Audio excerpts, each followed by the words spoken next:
Okay, and welcome to this very special webinar on finding resilience through action despite COVID-19, presented by the Global Travel and Tourism Resilience Council in association with World Travel Market and Travel Weekly here in the UK. We're absolutely delighted to have Mr. Edmund Bartlett with us today. He's one of the most active ministers of tourism on the planet, and has initiated efforts around resiliency with the establishment of the Global Tourism Resilience and Crisis Management Centre in Jamaica, and soon to be in Nepal and Kenya, followed by many other countries. In this challenging time, it's important that we share good guidance and thought leadership with the travel sector. So who better to speak with than yourself, Minister? Travel companies worldwide are seeking guidance that allows them to maximise this time and be ready to rebound once the virus is under control. So let's get started. Welcome, Minister Bartlett. Just tell us quickly a bit about how things are in Jamaica currently. Well, I think Jamaica is trying, first of all, to understand this phenomenon called COVID-19. And we're responding by borrowing best practices as we see them. Learning more about the steps that we are to take, understanding what the individual responsibilities are, certainly relying heavily on scientific evidence and facts to guide our direction in terms of the actions that will flow. The government has taken a number of very strong measures, one of which is to create a whole public education program to enable the citizens to understand how to act. The whole business of social distancing, the whole business of enabling hygienic practices in every area, and also to know how to behave with visitors who come in. And then we took the position afterwards that the transmission of the virus is by human vector. And so since that is the case, then the human vectors must themselves be knowledgeable, and they must act in protection of themselves, while at the same time ensuring that the virus stays as far as possible from them as is practical. The second big element of it was to deal with border controls. How do we prevent the inflow of the virus that is transported into our destination? That called for some very strong action.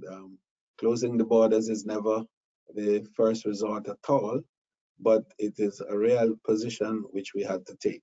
So we began with those countries that had high incidence of the virus, and we sought to create travel restrictions, and then it graduated after that to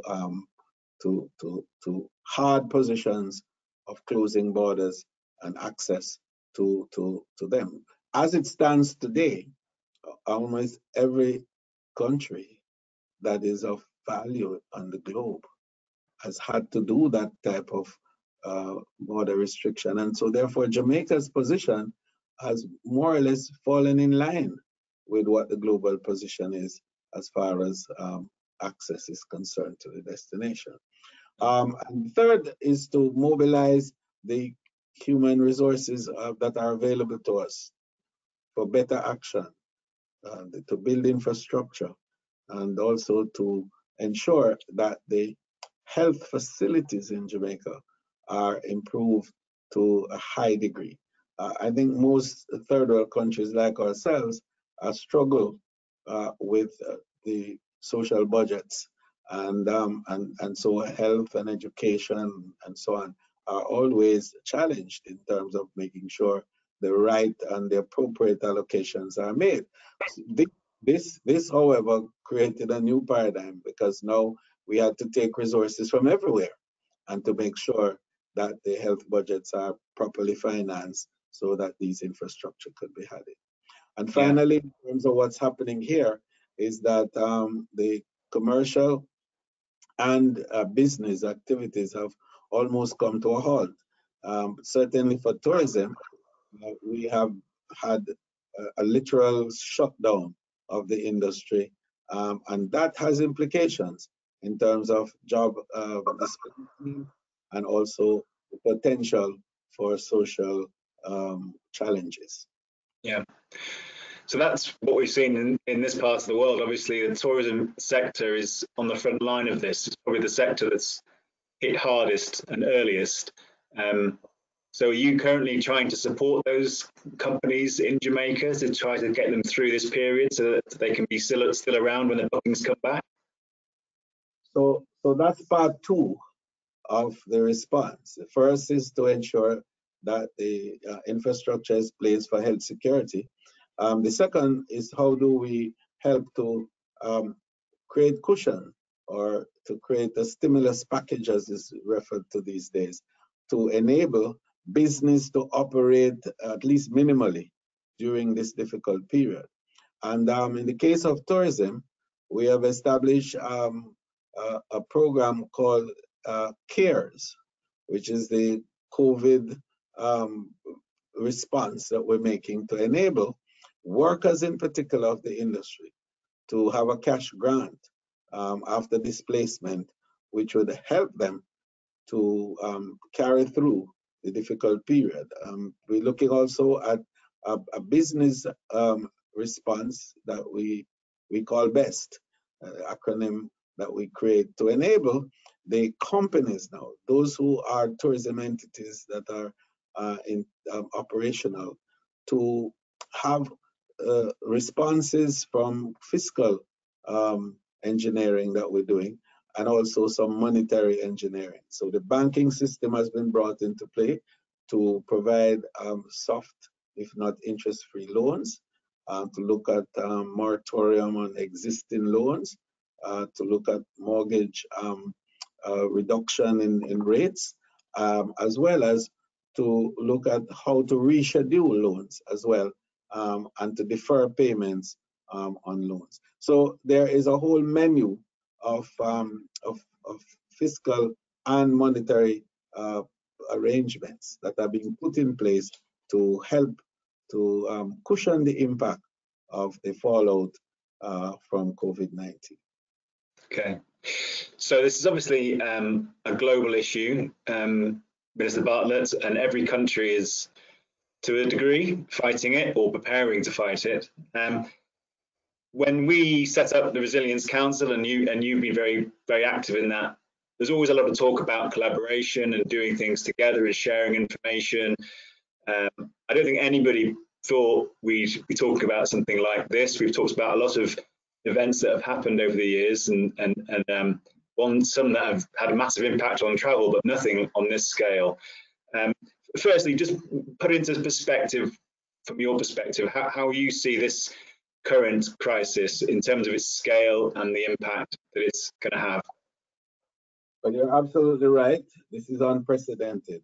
I think in all the disruptions, the global disruptions that we've had, I'm yet to find where any has had the kind of global impact that COVID-19 is having. The last count, Lee, was 160 countries that are affected, and there were only about 30 countries in the world that had not yet reported any incidents of the virus. And as we speak, more countries are reporting that they have had incidences. So we're seeing something that is redefining the whole role, it seems, of mankind on planet Earth. It's inviting a new order, and it's creating a new norm, and it is causing, I think, a fallout in the economies of the world that is going to be unprecedented. The stock markets of every nation is down, and some almost totally obliterated. The travel has been brought to a halt all across the world. People are being mandated to stay at home, to work from home. You know, it's a whole new order that is emerging, and I think that mankind is going to have to take stock as a result of these events on its own stewardship on planet Earth. And it's going to be a new discussion, a whole new dispensation that will ensue.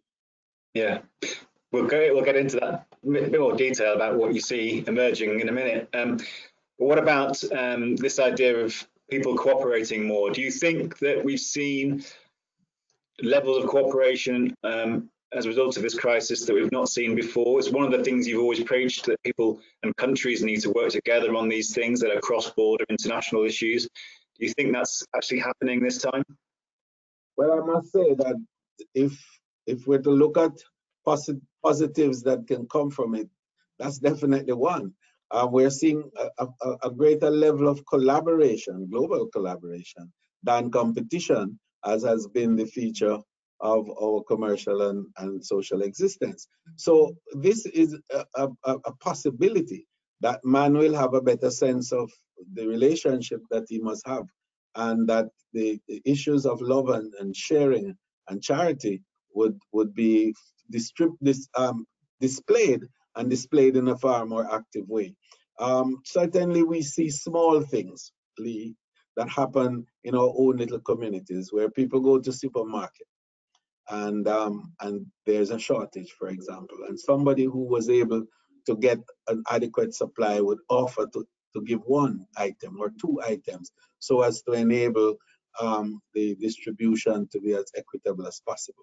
You know, you go to supermarkets and they're saying, okay, we won't sell you an entire box of something or an entire carton of something, but you could get units, 3, 4, 5, so that the next person who comes will be able to get. So it is a new paradigm that we're seeing here in terms of human relationship, and that could all go well in the end, because it could make us a far more united world, and it could to improve significantly the prospects of world peace and a greater collaboration between peoples.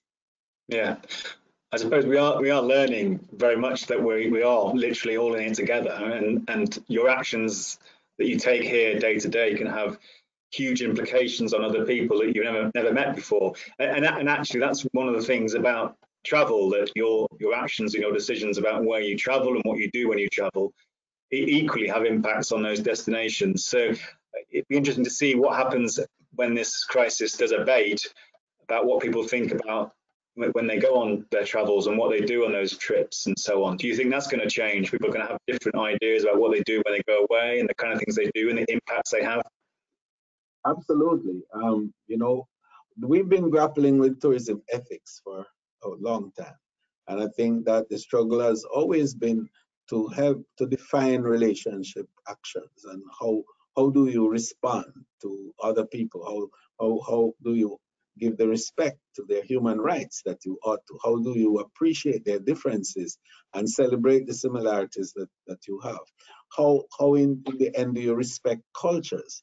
And how do you enable people to have a better appreciation of even themselves as a result of your own appreciation of them? So this is causing us to take stock, and this is driving us into a new dimension of respect and regard for each other, and for what the differences that may exist in our different cultures and spaces. I think that one of the big takeaway from this is going to be a deeper and better appreciation of hygiene and of how to deal with the environment, and of course, more importantly, the education, the knowledge that must be developed by everybody. So we're going to see a greater sense of commitment to cleanliness and to health security and health and safety measures in our hotels all across the world. And that's going to augur well for the world community, and indeed how we will be able to exist better and be able to sustain the environment in a stronger and more effective way. Yeah. Do you fear that what's happened will put large numbers of people off traveling? maybe thinking about the older age groups where clearly they're most vulnerable to this particular virus, and they may think maybe going overseas, particularly long haul, maybe not for them anymore. What do you think about that? I think there's also going to be a demographic shift. Certainly, the next wave of travelers are going to be younger people. They're going to be more millennials and immediate post-millennials. I think that the baby boomers will probably see the end of that passage in time. And so it's going to have implications also for the kind of marketing that you do, and also the kind of products that you're going to develop in the marketplace. The impact of technology is going to be a big area, and how people are going to view virtual experiences. The impact, I believe, that this change will have on millennial travel could be significant, because they, for one, will not have the wealth. The other real fact is that the world's economic situation is going to be put in a tailspin, and in a lot of instances, we're literally going to be starting over. And it's going to mean cost efficiencies. It's going to also mean that the value of labor is going to be, driven by the market conditions. So the affordability may be issues. So we will perhaps have to build back on the basis of creating great, what you call, customer value propositions that are going to be attractive and effective because they are affordable to a population of travelers that are going to be less wealthy. Yeah, it's also, I guess you could say, it's exposed business models in the industry. I mean, the airlines have taken the initial big hit because they've had to ground fleets, and a lot of them are calling for government help, maybe even nationalisation again. And obviously, without the connectivity, you're not going to have the travel industry come back as it was before. Do you worry that there's going to be some long-term damage there? Well, I think the aviation industry has gotten a hit, but I think the call is for everyone to understand, how do we reposition them? How do we provide the kind of fiscal and monetary support, A, from governments, and also B, from international partners, to enable the airlines to bounce back and bounce back quickly? But also, how do the airlines use technology to create cost effectiveness? How do they use the technology to create better services for the individuals, and also to reduce unit cost, so that the price of traveling can be more affordable to the ordinary person who wants to travel? So I think it's going to be a combination of government action through fiscal measures, and also through providing monetary support in some instances. Then there's going to have to be an issue of how commodity prices move on the market, particularly oil prices, since for the better part of this, the foreseeable future, aviation is still going to be driven by fossil fuels. Of course, if the technology that brings hydrogen into the mix is incorporated quickly, then cost will be significantly affected in the positive way. So I think it's going to challenge us for more innovation, to look at how technology can be used better to facilitate more cost-effective delivery of aviation services. Yeah, and obviously every business is being affected by this, large and small, whether you're an airline or just a local provider of tours or excursions. And every business, or most businesses, will have a crisis management plan in place prior to this. They're now rapidly rewriting them and ripping them up, probably because they've never seen anything quite like this. So what advice and guidance do you have for businesses in terms of their crisis management adjustments and their plans going forward? Well, I think first of all, what we have to do is to have a clear vision of what the situation is, based on facts and scientific evidence, and proper use of data.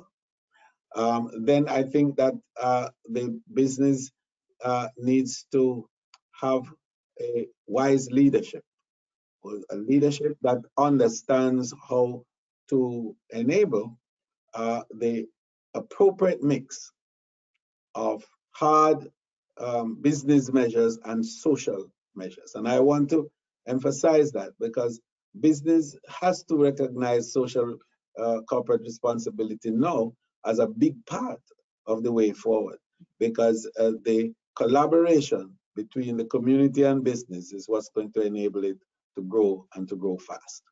And thirdly, I think that business needs to reinvent itself.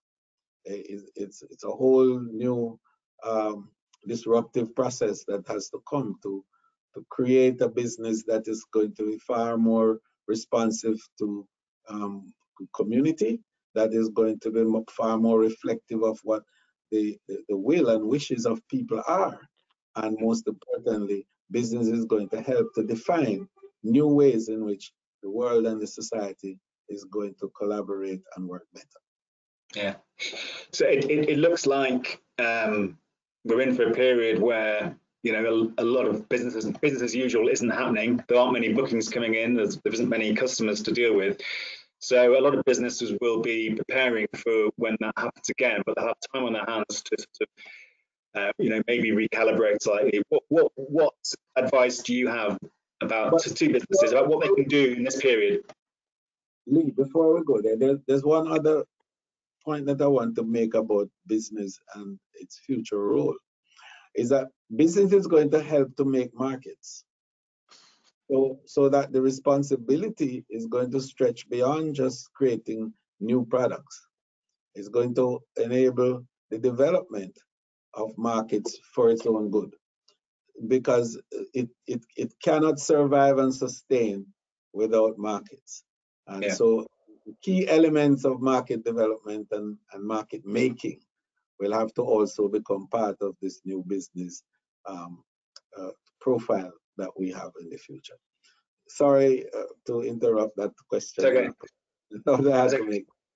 Yes. And I'm sure many are going through, you know, I mean, you mentioned data a minute ago, but when you're trading and you're busy, it's very easy to ignore, you know, the data that's coming in and reassessing things each time you make decisions. I suppose now's the time where maybe they can have a look at their businesses, bring in as much data as they can, go through the analytics and you know, discover what it tells them about their businesses and what they were doing before and what they may do differently later. Lee, you know, one of the things that is also emerging is that data and business are going to define the future of the world. And it is big data that is going to give them the analytic capacity to make good decisions that will flow from what the market is saying, what people are requiring, and what the world needs. Business is going to have to generate and mobilize the capital to achieve the objectives of what data is providing. And this is a huge order, I think, that all of us have to wrap our heads around as we go into the future.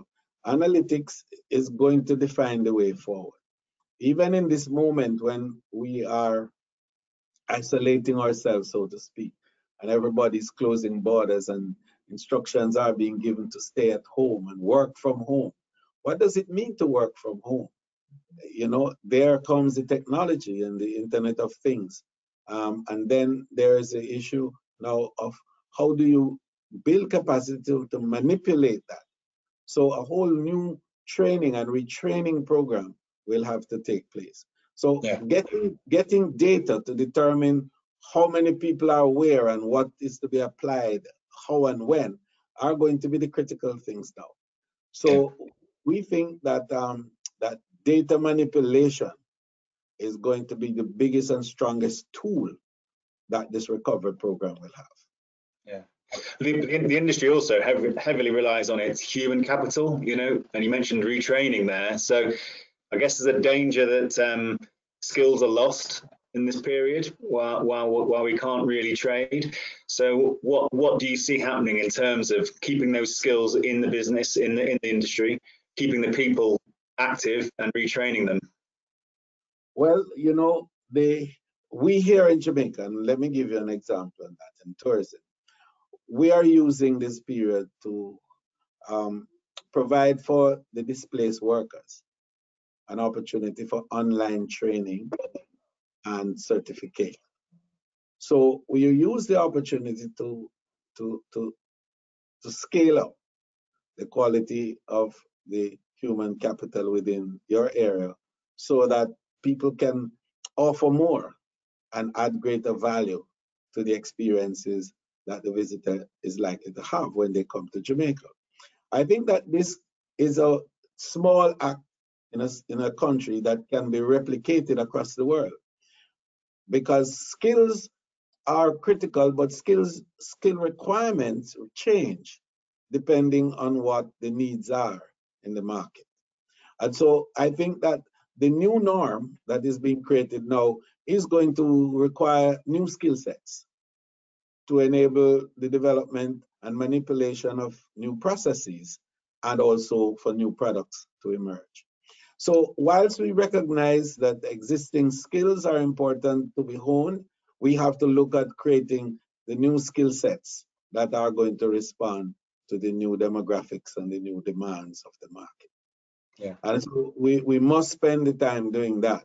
One of the things, too, Lee, that we have to face is the fact that the elderly generation, the baby boomers that are on their way out, and the ones who, according to the scientists, are most vulnerable to the negative effect of COVID-19, are going with a certain level of skills and a certain level of institutional capacity. So we have to recognize that and to pull from them as much as we can during this period too, so that the world doesn't lose the impact and value of their experience and skills and knowledge over time. Yeah, I guess that's partly what the council is set up to do. It's about learning from past events. So, and I'm sure the council will be very active in analysing what's happening over this period and what we can learn from it. What will the council be doing in the next few months to make sure it's gathering the data, but also looking at it from a global point of view? Well, the Resilience Centre, which works very closely with the council, in fact, you know, we're symbiotic, and I happen to be co-chair of both. We are spending a lot of time now developing data from different countries. We're looking at best practices all across the globe now. We've also just appointed a coordinator for pandemics, and this former pathologist, head of the department at our university here, is having that responsibility to coordinate with the health agencies across the world, the World Health Organization and CDC. And in our region, we have something called CAFA, but I'm sure each region has its own health arrangements. So her job is going to be to collaborate with all these areas and to build a whole repository of best practices, and also to get data as to how different applications have had impacts on the health arrangements in different parts of the world. And these are important information which in time we will use to advise ourselves in terms of what action to take and what type of programs to develop to assist countries to manage these type of pandemics which are going to come. More of it will happen in the future. Then we also have to look very seriously now at the whole business of global analytics and to get data.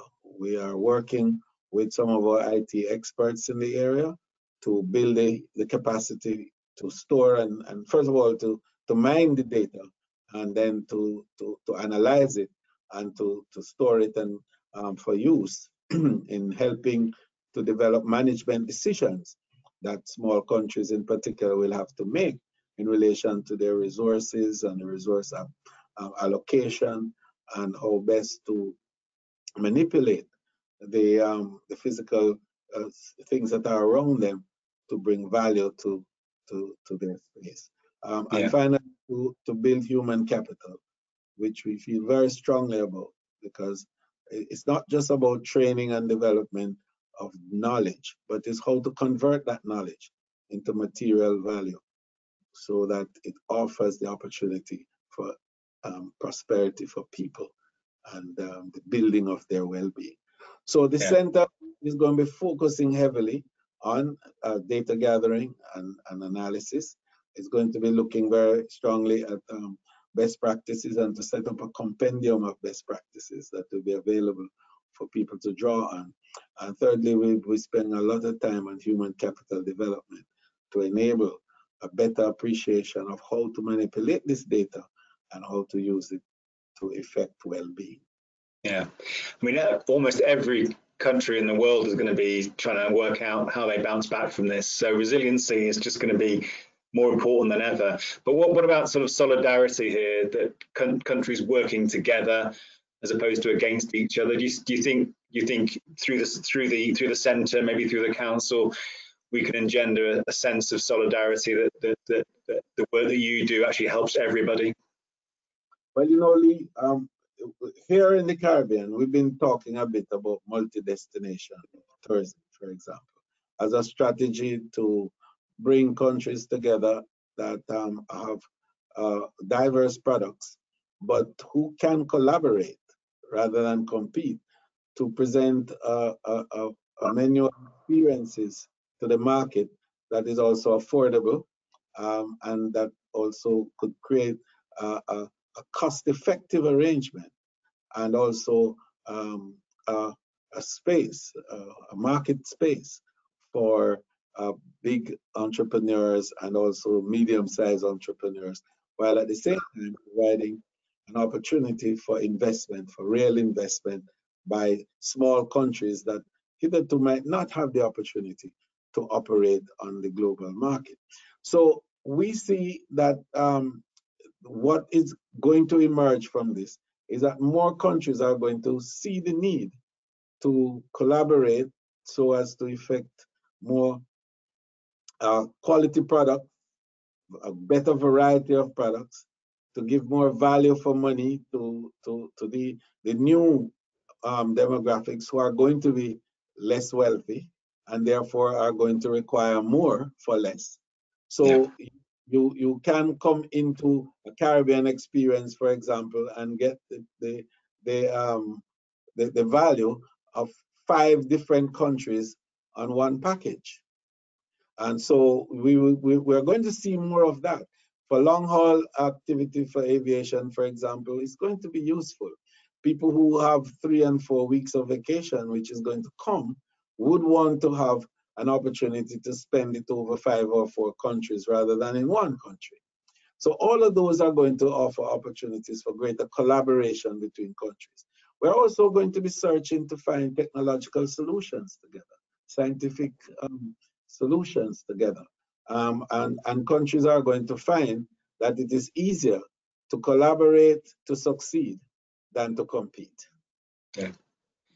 Do you, it sounds a bit like you think maybe the era of very cheap travel is at an end. I mean, obviously that's more relevant in short haul from the UK. I don't think the Caribbean's ever considered to be a low cost destination.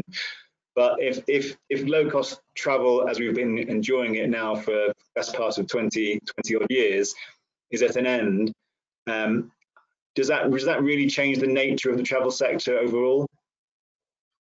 Well, I'm not so sure if low-cost travel is at an end.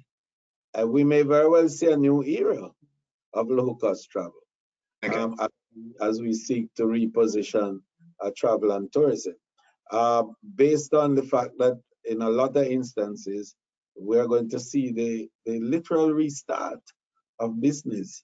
We already see that commodity prices are trending down. We already see, for example, that oil prices have hit all-time low. And so that may very well occur over an extended period.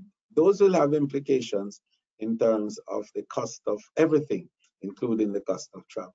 So we will also have to incentivize travel. In other words, we're going to have to create packages that are very, very, very, very attractive. Yeah. And that's going to mean price attractiveness. So we may very well see that travel initially starts back at very affordable. I don't like to use the word cheap because cheap in my mind is negative. So, but I want to use affordable travel. So we are going to probably see a lot more packages that are affordable to the average income earner. You did mention briefly earlier on technology and virtual, and we're all, as we're doing now, we're learning to engage virtually across the internet. Do you see the rise of more virtual experiences sort of becoming part of mainstream travel? And if so, is that a good thing? Because really, we want people to get on planes and go and visit places, don't we? Yes, of course. You know, the people who talk about how human sensories impact and relate to scientific development suggests that there's a way that through virtual reality they could connect to human emotions, and they're trying that. It seems to be working in some instances, because we do see that a lot of the younger people are gravitating towards virtual experiences. And so it may very well be that the new travel demographic, being younger people, might find it useful to use virtual media to enable the experiences that they want. We also see that virtual reality, for example, is redefining the way people connect. And the fact that you could be anywhere in the world and enjoy the Niagara Falls virtually. And that is cost effective. So initially that may be a very, very strong way of the market redefining itself. People will travel because there's nothing to replace the person-to-person connection. There's no technology that can enable that. So people will have travel, but there's going to be greater and greater use of virtual technologies to, first of all, give the initial, what I call the appetizers. How do people begin to know about destinations and about places that will then excite their interest to go? So I see the technologies expanding in terms of the capabilities that it provides for people to have a knowledge and an understanding of where they would want to go, and also to help them to make decisions as even when to go. I also see that virtual reality is going to change the way that training arrangements are provided, and how we could do mass training in a short time. The Internet of Things is redefining skill sets. It's also changing the way the workplace is structured. And that has impact on the labor force, because there's issues of displacement possibilities that will flow from it. Now, how do we retrain? And we touched on that earlier on. And how do we retrain in a quick and effective way? And virtual reality is going to play a big part in doing that, in mass training across the globe. Yeah. We've talked quite a bit about what might emerge maybe in the longer term, but let's just finish up by talking about what you think is going to happen in the near term as this initial spike abates, how the industry starts to recover. What are your predictions really for the next, for the rest of the year? Do you see that there's a feeling that travel will bounce back quite vociferously because pent-up demand and so on, and people still want to go, but there will be still concerns about the ongoing impact of this virus if it's not under control around the globe? How do you see things panning out in the next 12 months or so? Well, it's not as clear as I would want in terms of my own vision as to how quickly we'll bounce back and what will happen in the next 2 to 3 years. But certainly the indications are that if we have flattening of the so-called curve by way of reduction of community transmission of the virus across the globe, we could see a return to some level of normalcy by the first quarter of next year. And that would mean that travel would begin and travel would become the first of the economic activities of the globe to bounce back. We see ourselves as, I think, being the resilient ones and the ones that could give the quickest possibility for wealth conversion. And therefore, there's going to be a big push for tourism and travel ahead of much of the other industries. So I think that within 2 to 3 years, tourism could be back, not at the level that it is now, but certainly back to growth ways, and new products will emerge. Absolutely, it's an opportunity, I believe, for redefining so many things. And I can see in the aviation area enormous innovation there. I can see also in terms of the hotel services and what's going to be required to provide seamlessness within tourism space, and technology playing a bigger and more important role. And finally, I think that we're going to see an atmosphere, an ambience within tourism that is far more responsive to hygienic practices, and that tourism ethics is going to finally find its way as people relate better to each other and provide a overall more wholesome respect for cultures and for diversity. Yeah, great.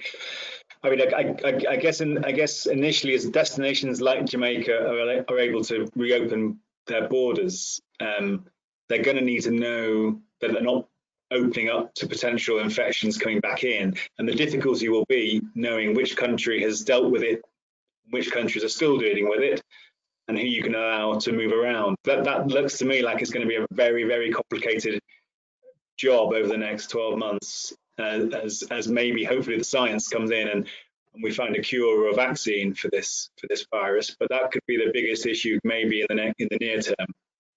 It could be, but it also could be that we recognize the new norm, which would be life with COVID-19. And so countries would perhaps be looking less at how the incidence of the virus has been managed in areas as to how you can develop life coping techniques.